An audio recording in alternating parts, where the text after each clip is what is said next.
Татар наратлысы. Кичкенә генә сала бой тарихы күренекле шәхесләре белән дан тота. Авылыбыз кичкенә булса да, бик борынгы. Заманында монда безнең атаклы галим Миркасыйм абый Усманов яшәде исән чагында. Аның дачасы монда булды. Менә ул безгә авылның чыккан датасын билгеләде. Бу була 1395 ел. Илсур Касыймов үзенең ерак бабасы Галим Гайнетдин Әхмәров эзләреннән тарихны өйрәнә. Менә бу кызыл җыр торган җирдә атаклы әле революция кадәр яшәгән татар галиме Гайнетдин Әхмәровның нигезләре булган. Шунда торган аралар. Ул инде татарларның галимнәр арасында аны Каюм Насыйри белән бергә инде ни була инде чагыштырып була. Ул беренче азбука чыгарган татар телендә, гарәп нигезендә. Аннан соң сувар биләрләрдә раскопкалар ясаган. Шулай ук күренекле балет биючесе Сония Хантимирова да шушы саладан икән. Бабалар, алар йомышлы татарлар булганнар, служивый татары.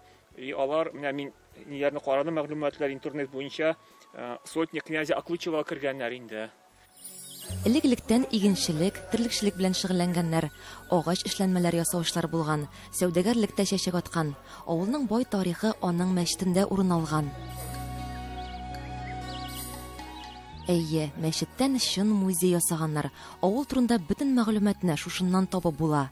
Менә 1871 елда бутаяк безнең авылыбызда беренче мәчет 1395 елда салынган. Ул мәчет агачтан булган, ул мәчет янган. Хәзер менә 1871 елда икенче мәчет кырылды. Икенче мәчет кырылган ул түр агачы.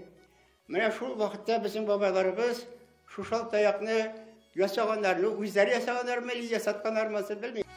Шуннан бирле бу истәлекле таяк авыл буйлап йөрде һәм ниһаять яңа мәчет салынгач, шушында килеп урнашты ди имам. Бу авылның инде 3нче мәхәлләсе икән. 1996 елның 1 майында шушы нигезгә беренче Коръән укылды ди Рахимулла ага. Анда һәр авылның кешесенең 7 бабасы бар. Менә шуңа яшьләр кайталар да bizim babayı күрсәтәләр дип, бабаларны табып бирәм, төшереп китәләр, атарга төшереп китәләр. Шулай ук биредә борынгы Коръән китапларын, авылның ел язмаларын, тарихи документларны күз карасыдай саклыйлар. Мәгърифәт үзәгенә әверелгән мәчет дөрестән дә бик сыкландырды. Татар наратлысы чын татар авылы. Ул үзенчәлекле менә үзенең мәчете белән дә. Әгәр дә авылларда мәчет булмаса, авыл бөтенләй башка. Мәчетле авыл матур, ямлы, нурлы дип әйтәсем килә. Татар наратлысында билгеле халык бик әз. Хәзерге көндә 74 кеше санала. Авылда күбесенчә инде олылар гына калды. Әбиләр, бабайлар, яшьләр бөтенсе шәһәр җиренә китеп бетте. Алай булса да, һәр атнада бөтенесе авылга кайталар, җыелалар, мәчетләргә киләләр. Бигрәк тә менә Корбан, Ураза гаетләрендә бик күп халык җыела. Эшкә күрше авыллары һәм Яшел Үзәннең үзенә баралар ди Гөлнара ханым. Сала халкына бигрәк тә фельдшер-акушерлык пункты җитми ди авыл башлыгы. Ләйсән Хаҗиева, татарлар, татар наратлысы авылы, Яшел Үзән районы.